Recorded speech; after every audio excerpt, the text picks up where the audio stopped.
Udah mas. Jadi sengaja dulu. Assalamualaikum warahmatullahi wabarakatuh. Alhamdulillah wassalatu wassalamu ala Rasulillah wa ala alihi wa sahbihi wa man wala.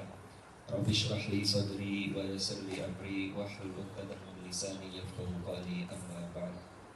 Yang kami hormati segenap pengasuh Pondok Pesantren Trendsen Muhammadiyah Sragen, yang kami hormati segenap pengurus namanya masih IPM kan ya? Pengurus IPM Trendsen Muhammadiyah, SMA Trendsen Muhammadiyah Sragen, dan segenap anak-anakku baik laki-laki maupun perempuan yang ganteng dan cantik yang saya cintai.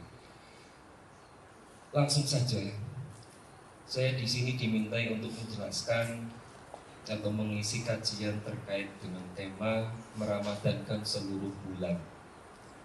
Sebelum kita meramadankan seluruh bulan, kita harus mengetahui terlebih dahulu kira-kira apa yang spesial di bulan Ramadan ini. Ada yang tahu? Nanti kita kasih hadiah. Dan kok suaranya kurang jelas? Halo. Di ayat Al-Quran ada yang menjelaskan, Bismillahirrahmanirrahim, ya ayyuhalladzina amanu kutiba alaikumusyamu kama kutiba alal ladzina min qablikum la'allakum tattaqun. Wahai orang-orang yang beriman, diwajibkan bagimu ataupun atasmu berpuasa seperti halnya umat-umat terdahulu sudah diwajibkan untuk melaksanakan puasa. La'allakum tattaqun, agar senantiasa kalian semua menjadi orang-orang yang bertakwa. Saya mau nanya, saya dulu dan sekarang masih sebagai ustadz akidah. Ini anak bisa biar akidah yang ngajari saya. Dong, enggak. Mau beriman itu piye dong? Percaya. Percaya apa? Percaya sama Allah. Iya, terus setelah itu melaksanakan perintah menjauhi larangannya. Ini baru santri saya. Jadi yang namanya orang yang beriman adalah orang yang satu meyakini, kalau udah yakin Allah itu sebagai Tuhan kita, maka konsekuensi dibalik keyakinan itu apa? Melaksanakan setiap perintah dan menjauhi setiap larangannya Allah. Sampai nek ngaku wong iman, sampai nek ngaku orang beriman, harus senantiasa menjalankan perintahnya Allah maupun menjauhi larangannya.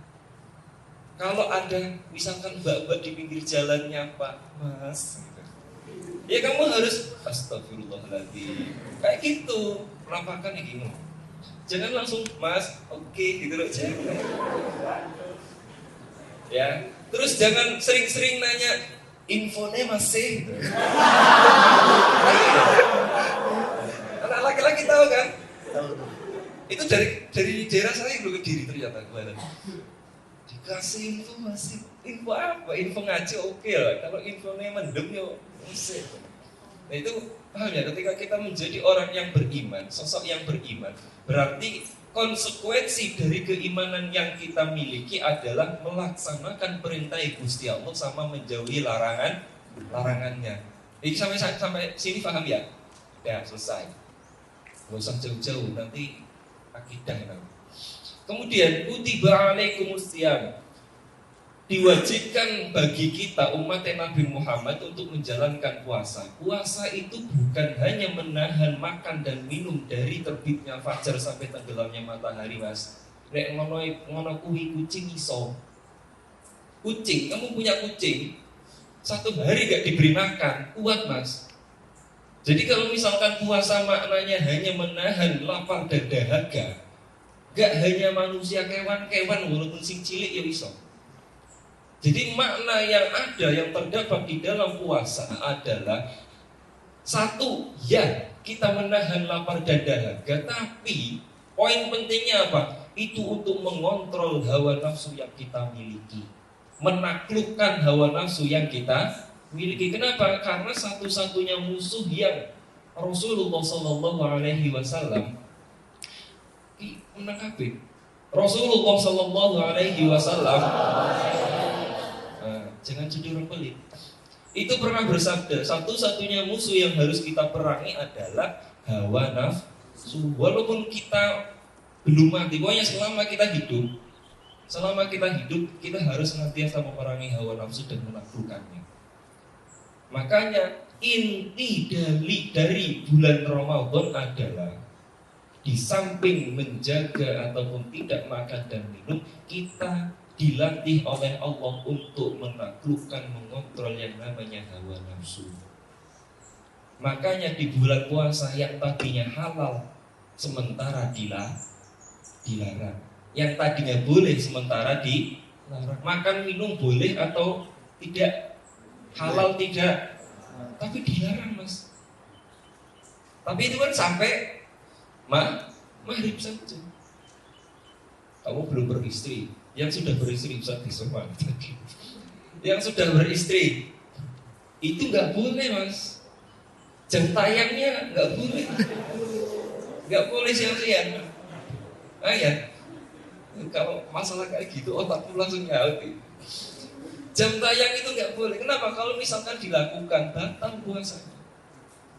Ya, makanya di dalam bulan puasa ini ada yang tadinya halal diharamkan sementara, ada yang tadinya boleh dilakukan tidak boleh dilakukan sementara. Itu semua semata-mata untuk apa? Melatih kita. Allah itu melatih kita agar bisa mampu mengontrol yang namanya hawa nafsu. Itu yang pertama, paham?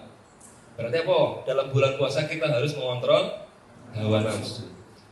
Kemudian yang kedua, karena apa? Bulan Ramadan itu bulan yang istimewa. Kita beribadah di dalam bulan Ramadan itu pahalanya double-doublean. Pahalanya double-double. Makanya di dalam bulan puasa ini kita dianjurkan, diperintahkan untuk apa? Memperbanyak amal ibadah. Memperbanyak amal ibadah dengan segala jenis amal, terserah. Pokoknya sing apik, sing manfaat, yang bisa memberikan maslahat, itu insya Allah bagus. Kamu mau baca Quran, nggak apa-apa. Kamu mau nyapu, nggak apa-apa. Kamu lihat motornya ustadz, mobil ustadz kotor, cucikan, nggak apa-apa. Rumput sudah mulai tinggi, kamu panclasi ngerti? Pangkasi, nggak apa-apa. Kamu lihat ini lantai masjid itu kok agak kotor, dibel, itu namanya kebaikan. Minim, ingat ya mas, jadi manusia itu sangat mudah. Sampai kalau pengen jadi ini dicatat. Sampai kalau pengen jadi hamba yang taat, cukup dengan mengenal Tuhan. Kamu kenal sama Allah beserta sifat-sifatnya, keagungannya, itu bisa menjadikan kamu menjadi hamba yang taat, hamba yang baik. Kemudian yang kedua, kalau pengen jadi manusia yang baik, kenalilah Rasulnya. Kamu kenal Nabi Muhammad orang? Kenal. Nabi Muhammad punya sifat apa saja? Sebutkan 10 sifat kanjeng Nabi. Pertama, siddiq, amanah, watona, tabligh, terus langsung loading. Apa? Dermawan, terus tawadu, terus rendah hati tawadu.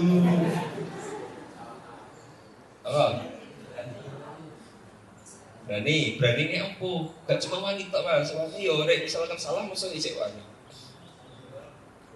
Berani dalam kebenaran. Terus apa lagi? Zuhud, bertanggung jawab, apalagi? Kamu kalau pengen jadi manusia yang baik, ini kayak contohnya Ridho Rubi.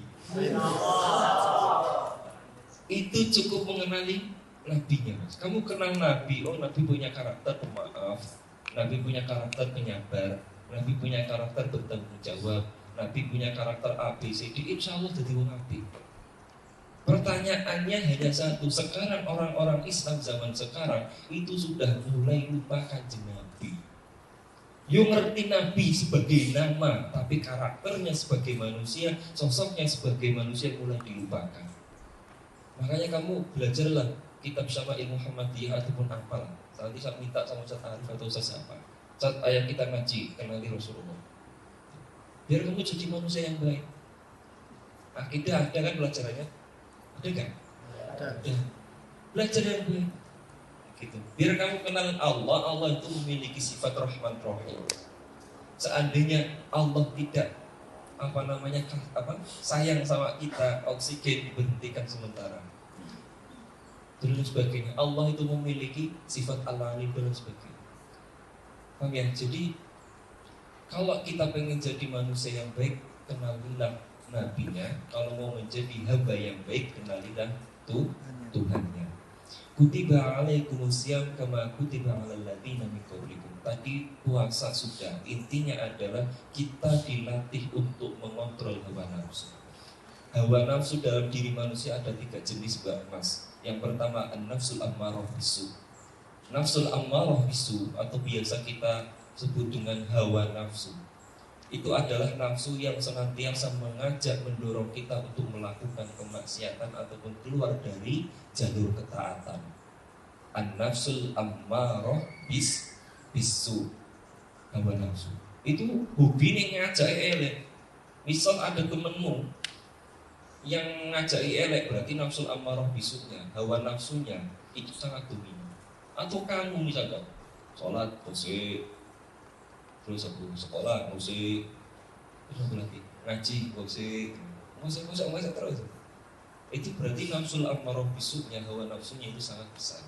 Kamu melihat barang bukan punya milikmu sendiri, ambil. Lantai bersih dikotori, itu namanya nafsul ammarah bisu. Keinginan untuk melakukan hal-hal yang negatif, yang berbau maksiat maupun keluar dari jalur ketaatan kepada Allah. Yang kedua, ini harus kita bumi hanguskan, harus kita eksekusi kalau yang nafsul ammarah bisu. Yang kedua adalah nafsul lawamah. Nafsul lawamah itu apa? Nafsul lawamah adalah nafsu yang mencela diri kita ketika kita berbuat salah maupun dosa. Sampai nek lakoni salah, lakoni dosa, kira-kira nyesel pernah? Terus ada perasaan di pikiran ataupun di hati, ngopo aku melakukan iki? Iya berang. Itu namanya nafsul lawamah. Itu baik, Mas, tapi jangan sampai itu menjadi dominan. Baik agar apa? Agar kamu kembali kepada jalur ketaatan. Tapi jangan sampai itu yang dominan. Kenapa? Karena kalau misalkan nafsul lawamah itu dominan, akhirnya kamu sudah mulai melupakan sifat-sifat Tuhan. Contoh, kamu membunuh, mati. Hari itu tak bunuh, mati enggak? Saya nyesel, saya merasa bersalah berdosa. Nah, ketika ini terlalu berlebihan, akhirnya Pak, ya Allah, aku dosa akeh menurut surga ya Allah. Kira-kira jenengan itu mengampuni saya atau tidak ya Allah? Akhirnya kan kayak gitu pikirannya. Terus apa dia lupa bahwasanya Allah itu memiliki sifat al-ghafur, al-afu, al-ghafar, al-ghafir. Wis pokoknya sifat maha pengampun. Dia lupa ini. Ini kalau nafsu lawamah terlalu dominan, akhirnya apa? Alas kata itu dosaku wis kadung akeh ora diampuni Gusti Allah. Aku mending sekalian terjun dalam dunia kejahatan. Akhirnya kayak gitu. Sekali nyolong terus-terusan. Sekali bunuh terus-terusan. Sekali narkoba terus-terusan. Itu kenapa? Karena dia lupa bahwasanya Allah memiliki sifat maha pengampun. Jadi nafsu lawamah itu baik selama masih porsinya. Tapi kalau sudah di luar dosisnya, itu malah akan jadi jelek. Karena Allah itu maha pengampun. Sebanyak apapun dosa kita, kalau kita taubat nasuha, ngerti taubat nasuha? Apa? Siapa ya? Muhammad. Oh, Rafli. Taubatan nasuha apa? Iya, taubat yang sebenar-benarnya itu gimana? Taubat nasuha itu taubat berhenti dan tidak mengulangi lagi.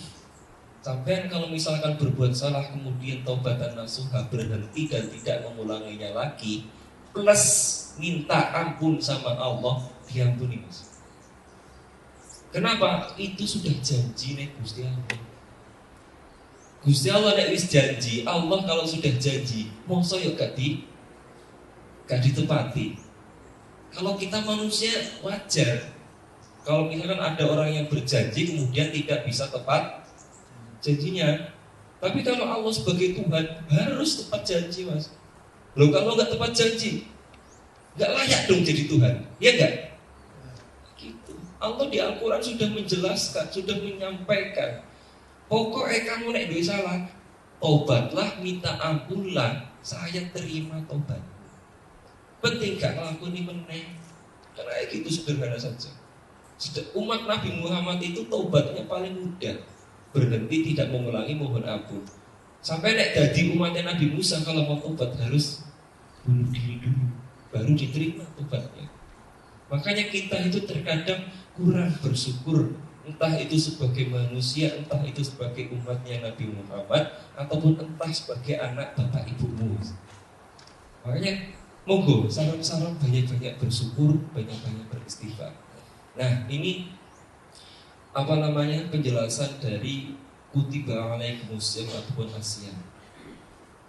Sampean sebagai santri Transens harusnya menjadi orang-orang yang paling dekat dengan Allah atau yang keimanannya itu lebih tinggi dibanding orang yang lainnya. Kenapa? Orang sains itu, Mas, pekerjaannya adalah tafakkaru fi khalqillah. Apa yang kalian pelajari itu kan dalam sains ada porsi untuk membahas, mengkaji belajar tentang alam. Ada kan porsi itu? Enggak cuma hitung-hitungan toh? Ya enggak?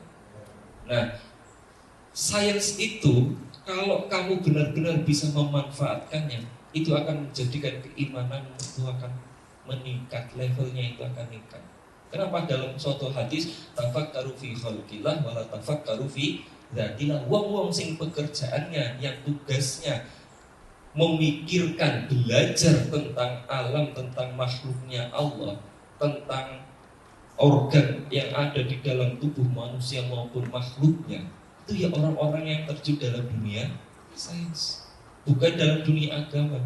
Saya kalau ditanya organ manusia, terus ditanya sel darah merah fungsinya apa, gak ngerti. Tapi sampai ditanya sel darah merah fungsinya apa, Mas? Gak ngerti juga. Apa? Nah, salah satunya adalah membawa oksigen, mentransfer oksigen ke seluruh tubuh. Oksigen itu dipompa paru jantung. Di bawah situ. Sel darah putih untuk menghabisi bakteri-bakteri maupun penyakit-penyakit yang menyerang. Tapi kalau kebanyakan juga tak baik dan sebagainya. Makanya kalau kamu luka itu langsung kering, itu namanya sel darah putih kamu berfungsi. Tapi nek luka gak sembuh-sembuh berarti sel darah putihnya kurang dan sebagainya. Itu kalau misalkan kamu bisa memahami itu, mentadaburi itu, keimananmu akan senantiasa meningkat. Dalam agama, dalam Al-Quran, kamu kalau buka Al-Quran, lihat saja. Setiap ada hukum yang disampaikan oleh Allah, itu kemungkinannya kalau Allah tidak menjanjikan pahala, Allah memberikan contoh bahwasanya kewajiban ini sudah pernah diberikan kepada umat sebelumnya. Cek saja. Kalau kamu nggak percaya sama saya. Setiap Allah memberikan suatu kewajiban, di situ pasti Allah akan membarengi, mendampingi dengan apa? Pahala ketika kita melakukannya, atau dengan menceritakan bahwasanya kewajiban ini tidak hanya dibebankan kepada umat Nabi Muhammad, tapi kepada umat-umat yang sebelumnya juga. Makanya di sini kutiba alaikumusyamu kama kutiba alal ladzina min qablikum. Karena orang kalau misalkan diberikan kewajiban kayak ini, contoh satu ini Ridho di awal tadi ngomongnya apa? Saya titik-titik jadi moderator. Dipaksa. Kenapa? Karena dia sendiri yang jadi moderator. Coba misalkan Ahmad dan Lantin, Abid, semuanya bareng-bareng jadi moderator. Oh, dia nggak akan terpaksa. Walah, Mau teratur apa kecil, padahal guru-guru akeh koncone. Tapi kalau sendiri, saya dipaksa jadi moderator gitu. Paham ya? Nah, ini fungsinya apa? Kenapa di sini Allah mengikutkan kama kutiba 'alal ladzina min qablikum? Karena agar kita dalam menjalankan puasa itu tidak dengan perasaan terpaksa. Nek wong puasa akeh, banyak temannya, kamu nanti akan ringan. Merasa ringan, enggak terpaksa.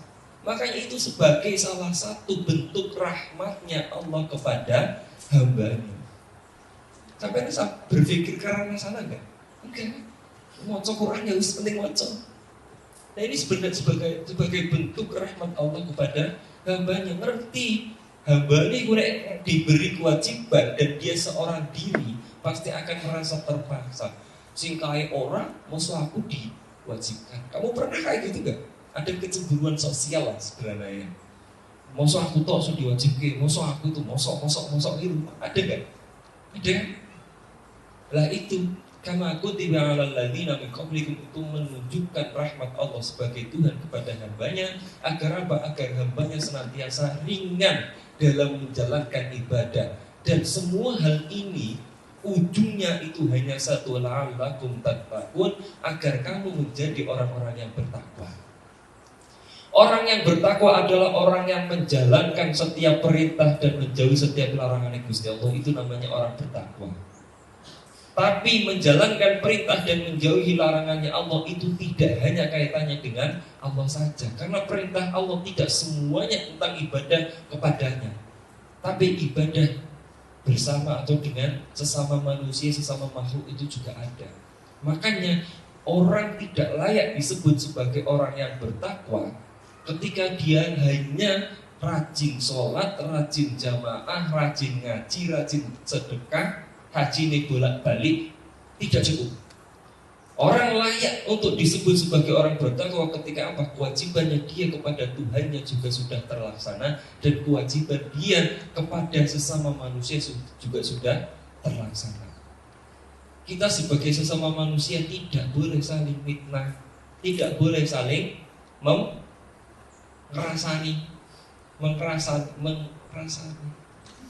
Bahasa Indonesia apa? Riba, nggak boleh membenci, nggak boleh apalagi dan sebagainya, merugikan orang lain dan sebagainya. Paham ya? Berarti kalau ada orang, nih nanti praktekkan saja. Kalau ada orang yang buang sampah sembarangan, wah bukan orang bertakwa, sebut saja. Kenapa? Karena dia merugikan orang lain.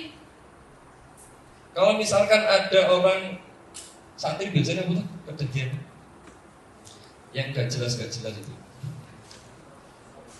gosok sendal, bukan orang bertakwa. Gak pernah mandi, wah bukan orang bertakwa. Kenapa? Merugikan hidupnya orang lain. Di samping diri sendiri, orang lain juga ikut dirugikan, mampu dan lain sebagainya. Paham ya? Jadi orang yang bertakwa adalah orang yang hablum minallahnya baik dan hablum minannasnya juga baik. Kalau misalkan dua hal ini sudah terlaksana, insya Allah kita menjadi golongan orang-orang yang bertakwa. Karena dalam puasa kita nggak boleh membenci, nggak boleh fitnah. Kan kamu sudah tahu toh, ketika bulan Ramadan datang, hal-hal yang nggak boleh, nggak baik dilakukan itu paling dihindari oleh orang-orang. Walaupun di bulan-bulan biasa mereka biasa ngelakuin itu.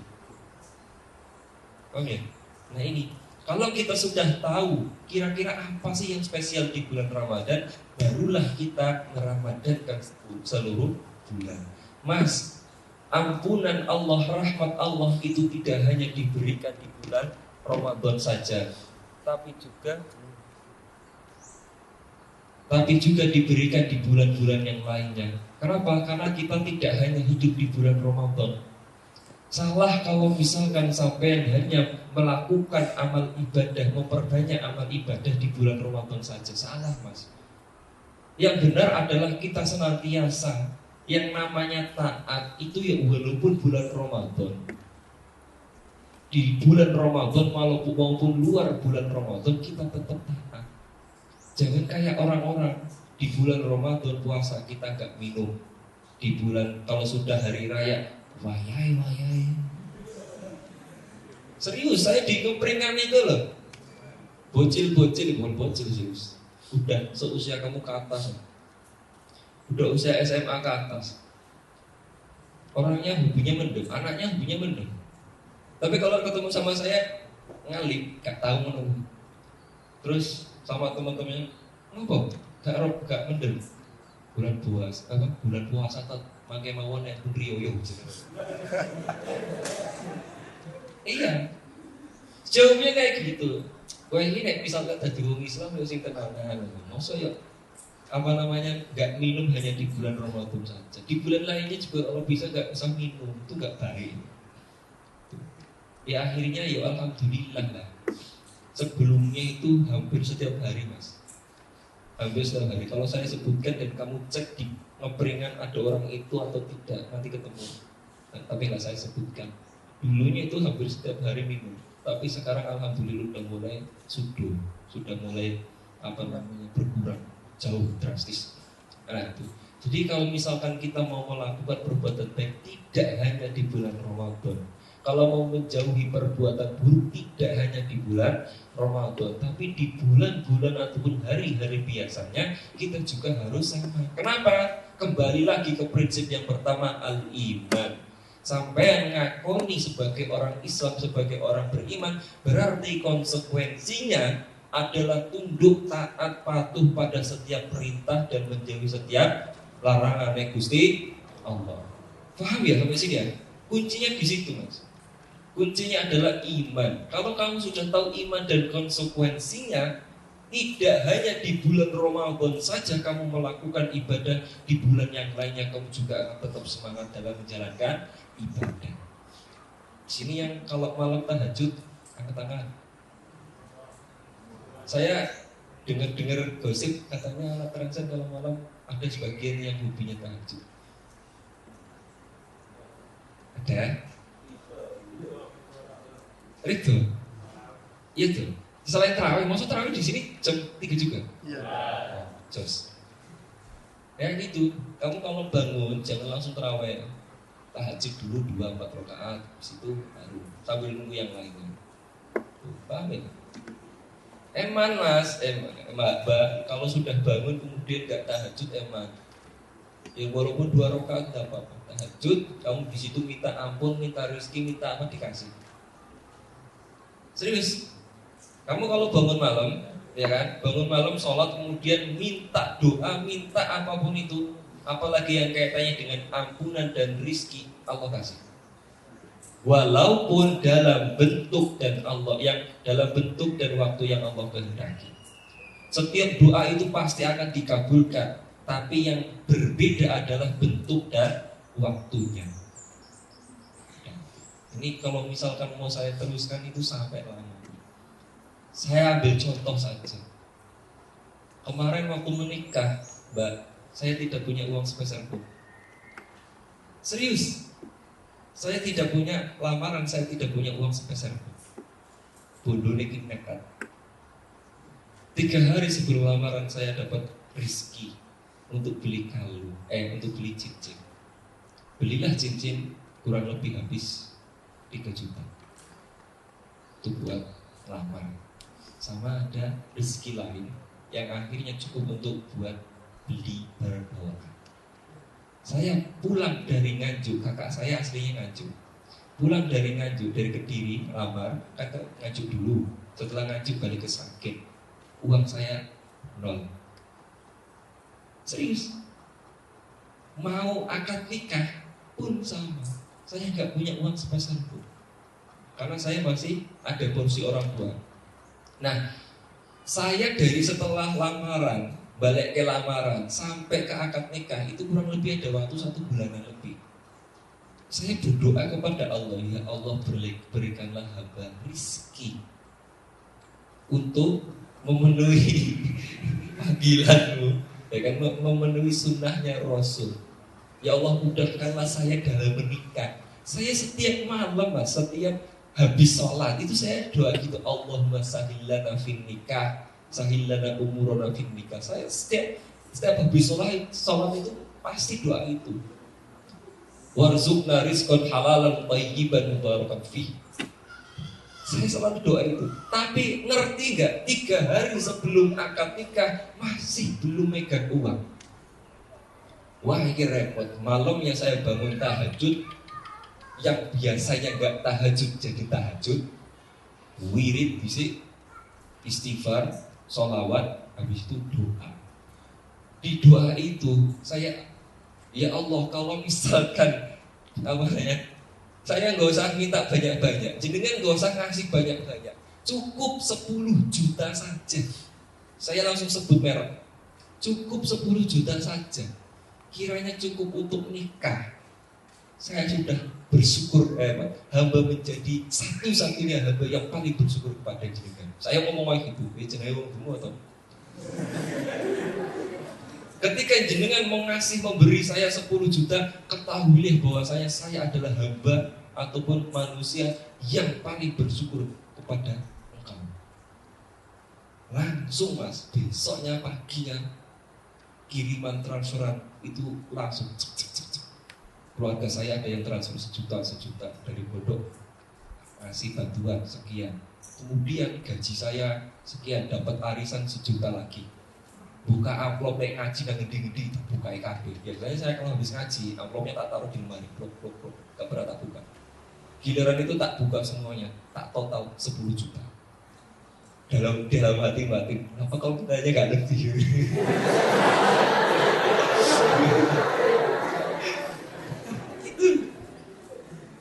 Tapi ya alhamdulillah, saya ya akhirnya alhamdulillah. Intinya itu buat bayar buat beli mahar, buat beli cincin lain, cincin kalung, buat beli kalung dan gelang itu masih cukup. Kemudian buat beli barang bawaan, entah itu make up, kosmetik. Biasanya kan perempuan ada kayak gitunya tuh, baju, pokoknya sepengadek itu cukup. Sampai pulang setelah menikah itu saya masih ada uang sisa 2 juta. Sebelumnya saya batin kok 10 juta kok yuk gak nambah. Tapi ternyata 10 juta itu lebih dari kebutuhan. Kebutuhan itu ternyata cuma 8 juta. Karena sebagian dibantu sama kakak saya. 2 juta itu masih lebih. Ketika saya melihat uang 2 juta ini, wah ternyata masih lebih. Ini bukti sayangnya Allah kepada saya, rahmatnya Allah pada saya. Nek ngasih dilebihkan. Sampai waktu itu karena saya jago-jago biar enggak barangkali enggak dapat apa-apa, saya pinjam uang ke Sahid Mas Desma itu, pinjam uang Ustaz Desma. Itu uangnya enggak kepake, saya kembalikan. Ustaz terima kasih sudah bantu saya. Itu enggak kepake karena ya saya dapat 10 juta itu. Pokoknya itu kan buat jaga-jaga dilalanya. Makanya kalau malam bangun, wirid, istighfar, sholawat, doa dijawab. Tapi Mbak, Mas, tak kayak ngerti. Ini tak kasih ini, Mas, ilmu psikologi. Sampai kalau pengen doanya cepat-cepat terkabul, jadikan itu kebutuhan. Kalau hanya keinginan, yuk nanti itu bisa meningkatkan keimanan, ketakwaan kamu atau tidak. Kalau tidak, gak mungkin dijabah. Dijabahnya lama. Tapi kalau misalkan itu menjadi kebutuhanmu, ingat Mas, Allah itu akan memenuhi setiap kebutuhan hambanya. Maka jadikanlah keinginanmu itu sebagai kebutuhan. Insya Allah akan segera dikabulkan. Itu cara ngakali Gusti Allah mengijabahi doa kita, ya kan, di waktu dan dalam bentuk yang Allah kehendaki. Cara ngakalinya kayak gitu. Jadikan keinginanmu sebagai kebutuhan. Ya, jadi kalau misalkan kita sudah paham itu, entah bulan Ramadan, entah bulan apapun itu, kita akan selalu menjalankan taat kepada Allah Subhanahu wa Ta'ala. Santri bisa masih ingat satu hal yang saya pesankan, yang kaitannya dengan sosial. Itu apa? Pesan sosial yang saya pesankan, titipkan kepada kamu. Masih ingat? Jangan pernah yang kaitannya sosial, bermasyarakat, jangan pernah suudzon. Itu satu, Mas. Itu pesan saya kepada setiap santri dimsa ketika ngajar. Ojo wani-wani su'udon. Itu hanya apa? Menjadikan hati kita itu penuh dengan sifat perasaan yang gak baik, yang negatif, dan itu ya nambah dosa awak dhewe. Merasa su'udon. Itu dalam sosial. Apalagi dalam kepada Tuhan, kita nggak boleh su'udon sama Allah. Orang kalau sudah mulai su'udon sama Allah, akhirnya dia mulai meragukan Allah. Kalau sudah mulai berani meragukan Allah, akhirnya apa? Dia sudah tidak taat lagi dalam menjalankan perintah Gusti Allah. Nek wis gak gelem, gak manut, gak nurut, gak taat, akhirnya apa? Dia keluar dari hambanya Allah. Repot kan? Makanya ojo su'udon. Jangan terbiasa meragukan. Kenapa? Agar keimananmu, keyakinanmu itu tidak tergoyahkan. Sampai nek terbiasa meragukan, akhirnya mana, Mas? Amin. Belajar pun harus bismillah. Belajar prinsip manusia itu sederhana, cuma 3. Berusaha berdoa sama tawakal. Kenapa kita harus berusaha? Karena itu untuk menunjukkan status kita sebagai hamba. Hamba itu, manusia itu lemah atau kuat? Lemah. Karena lemah kita harus berusaha untuk menunjukkan status kita sebagai hamba. Kalau Tuhan, kalau bos, apakah perlu berusaha? Enggak. Bos tinggal nyuruh karyawan. Tuhan tinggal nyuruh malaikat, manusia. Iya kan? Karena kita hamba ya berusaha. Kemudian doa, kenapa kita harus berdoa? Karena itu untuk menunjukkan kelemahan kita di hadapan Allah Subhanahu wa Ta'ala. Orang kita masih saja setiap latihan TS la haula wala quwata illa billahil aliyyil azim. Karena kita ngerti, sadar akan kekurangan kelemahan kita di hadapan Allah, maka kita bilang la haula wala quwata illa billahil aliyyil azim. Maka kalau ada anak TS, pendekat TS gagahan, lagi repot. Berarti dia belum sepenuhnya memahami la haula wala quwata illa billahil aliyyil azim. Contoh Ustaz Ifu itu la haula wala quwata illa billahil aliyyil azim. Beliau enggak gagahan. Tapi ini konsi geluah dewe. Serius, Ustaz Ifu itu insya Allah pendekar jos. Nah, kemudian apa? Yang terakhir adalah tawakal. Mas, terakhir adalah tawakal. Kalau tadi usaha doa sudah, tawakal itu fungsinya apa? Untuk mengukuhkan status Allah sebagai Tuhan. Tuhannya itu Allah, bukan kita. Ingat, Mas, Tuhannya itu Allah, bukan kita. Maka jangan sekali-kali kita ikut campur dalam urusan Tuhan. Urusan Tuhan itu apa? Menentukan hasil. Sampai jangan sekali-kali menentukan hasil. Kita belajar ngaji, penting apa? Usaha datang ke sini mendengarkan, nyatet nih ada yang penting. Mengulanginya lagi nanti setelah pelajarannya selesai. Dene itu mencok di kepala dan hati, menetap di kepala dan hati.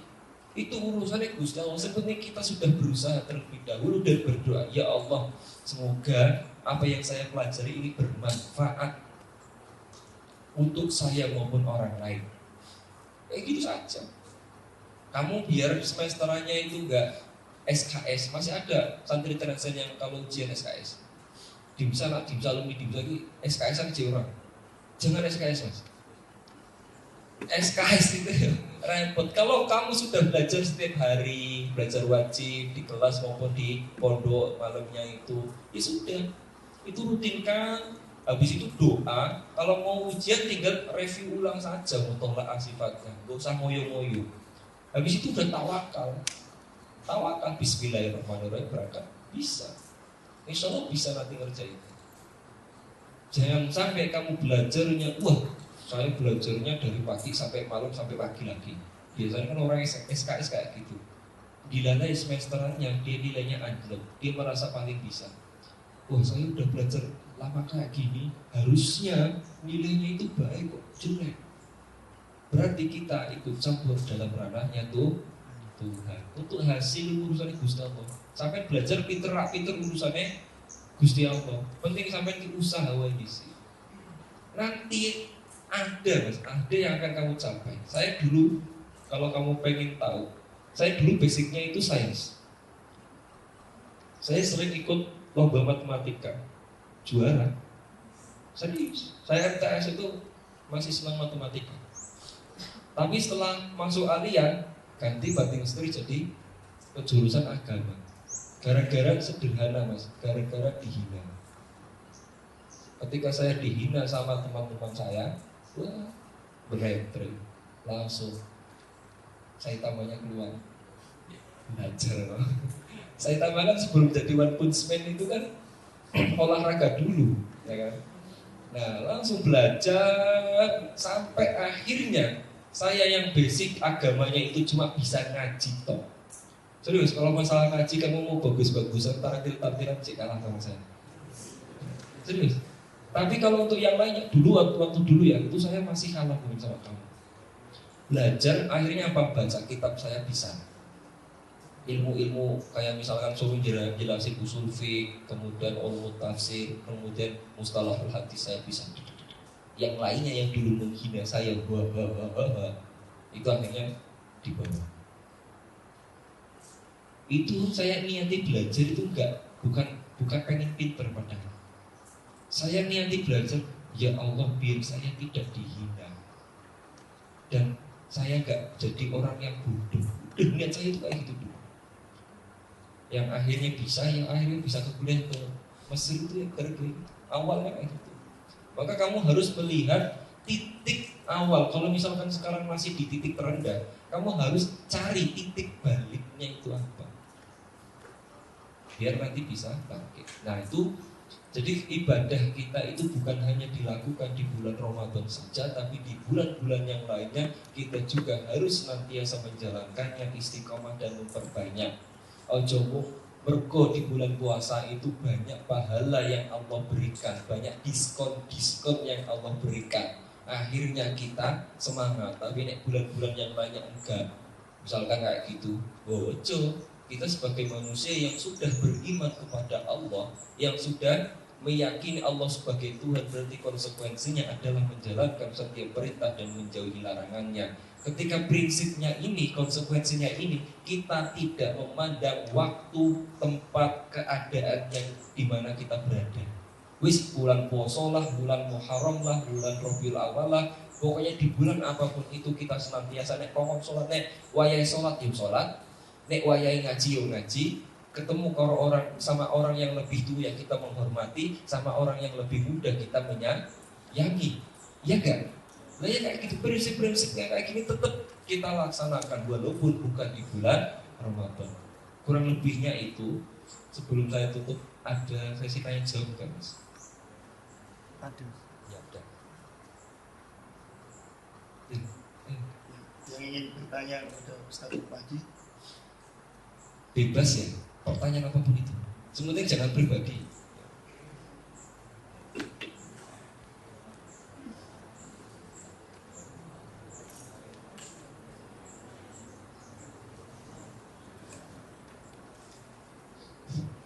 Assalamualaikum warahmatullahi wabarakatuh.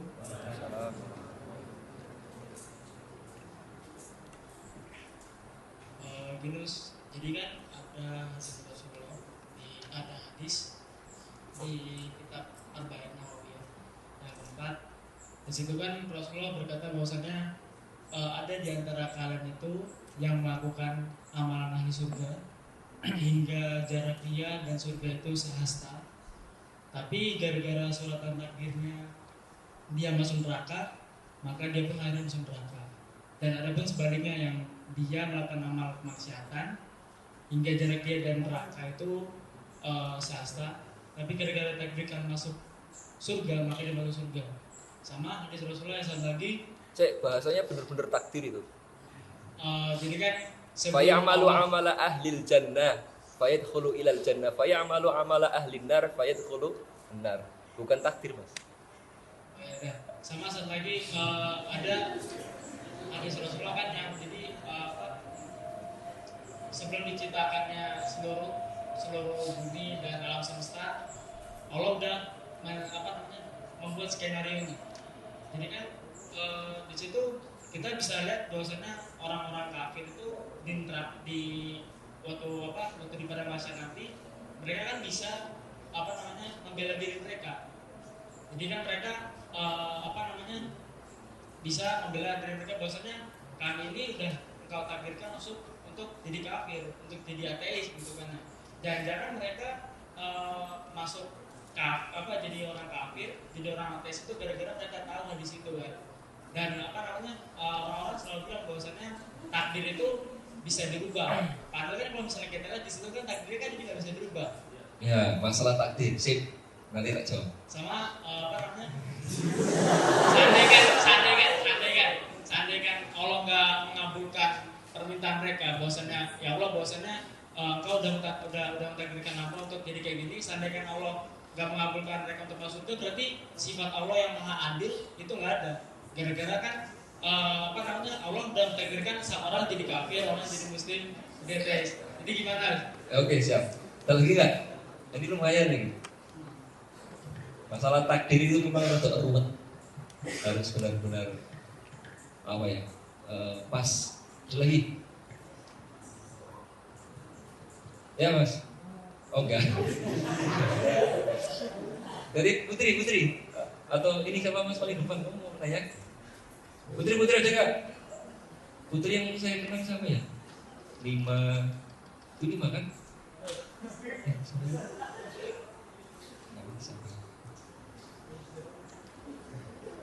Afifah ya?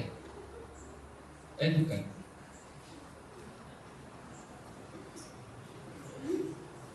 Kayak Afifah yang kerudung biru. Ada lagi gak? Putri, nanya. Yang kembar mana?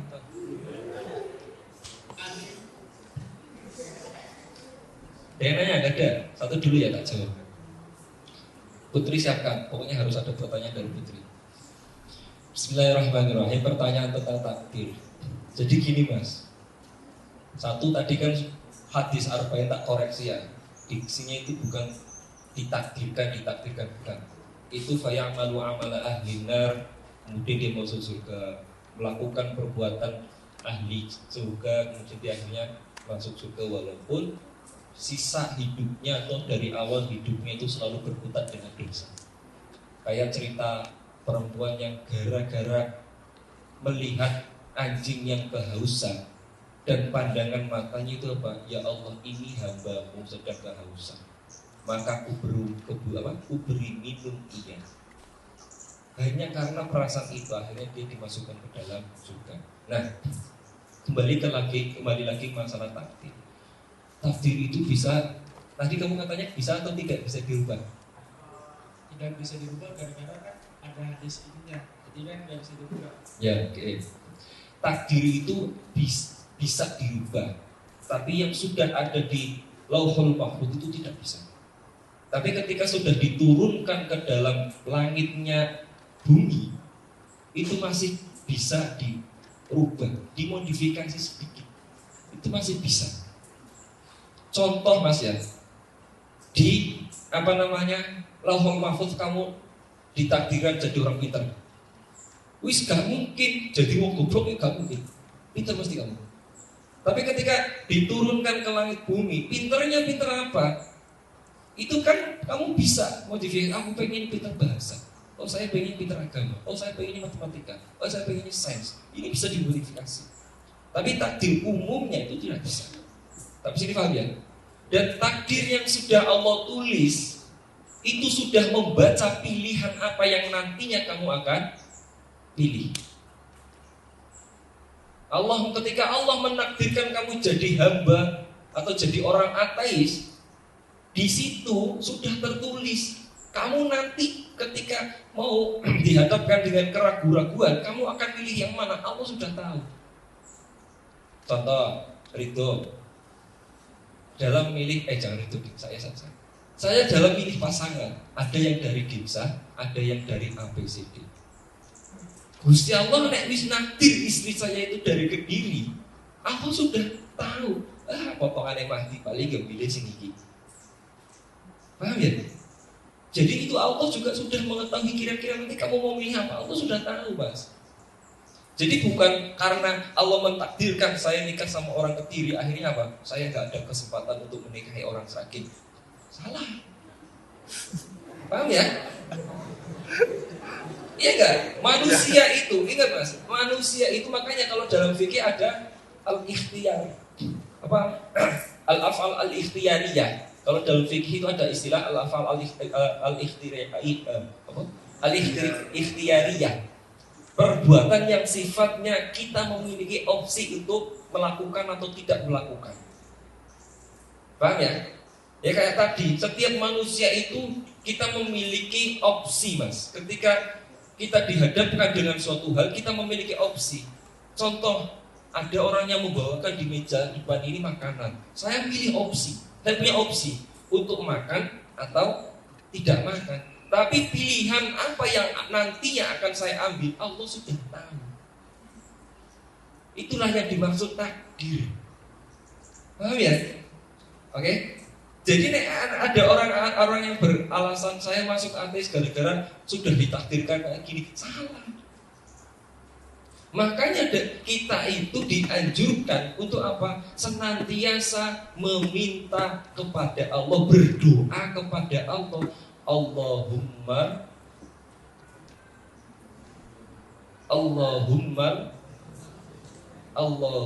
rzuqnal husnal khatimah. Allahumma rzuqnal husnal khatimah.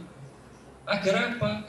Sesuk ben akhir hidupku saya tergolong jadi orang yang akhir hidupnya husnul khatimah.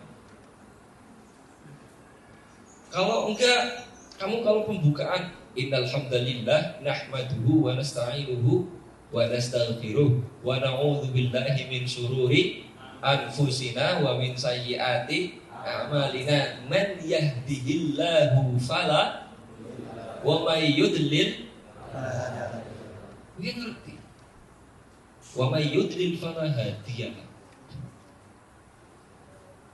Nek Allah sudah menyesatkan ini gak mungkin. Kenapa menyesatkan dalam artian? Menyesatkan dalam artian Allah sudah mentakdirkan, oh dia itu orang jelek, kamu posisinya di sini saja. Gue muji wong sing apik. Makanya gak ada mas, kamu dimanapun itu, di belahan bumi manapun itu, kalau ada orang baik pasti ada orang buruk. Kalau ada orang buruk pasti ada orang baik. Kalau ada orang yang serius pasti ada orang yang santai. Coba saja. Karena nggak mungkin orang dikatakan baik ketika tidak ada orang buruk. Orang malas kalau ada orang, nggak ada orang rajin. Orang pintar kalau nggak ada orang goblok. Paham ya? Kayak gitu. Jadi agar ini tuh apa ya? Berjalannya bumi, berjalannya dunia itu ya berjalan dengan stabil. Harus itu. Jadi terkait dengan takdir, apa yang kita pilih nantinya itu sudah ada, Allah sudah tahu. Lek ngono kuwi gimana? Kita nggak bisa jauh. Makanya ketika dalam keadaan apapun, ketika kamu dihadapkan dengan suatu pilihan, pilihlah yang baik. Baik di mata kamu dan Allah. Paham ya? Ketika kamu dihadapkan dengan suatu pilihan, pilihlah yang paling baik untuk atau di mata-matamu ataupun matanya Gusti Allah. Paham ya?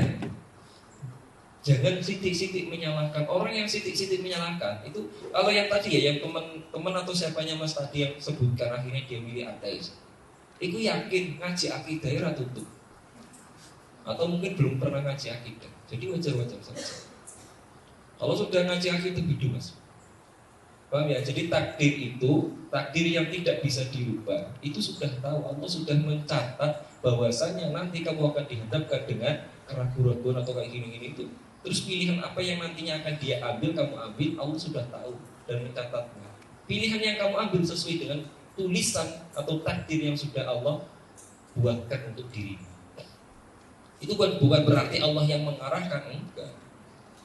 Tapi Allah sebagai Tuhan memiliki sifat al-alim, maha mengetahui. Masa ya masalah kayak gitu saja Allah nggak tahu. Kalau kita, kamu main surat toh, yang lagi viral tuh kayak gini toh. pegang itu kayak gini gitu. Terus nanti gimana kayak gini, ini nanti bisa dipanjangkan, bisa dipanjangkan jadinya gimana? Oh kayak gini.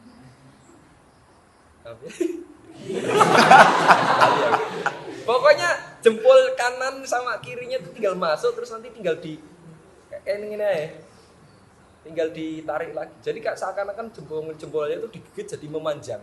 Padahal enggak, cuma perpanjangan saja. Perpanjangan satunya yang naik kayak gini, satunya turun. Iya serius. Itu ada gitu. Itu kan kalau kita trik, wah keren. Padahal sangat mudah. Ini Allah nek gak ngerti ya lucu. Ya. Jadi Allah itu maha mengetahui. Karena Allah memiliki sifat maha mengetahui, pilih apa yang kamu ambil, perlakuan apa yang kamu lakukan, bisa mengerti. Itu Mas, kurang apa? Kurang puas atau udah puas?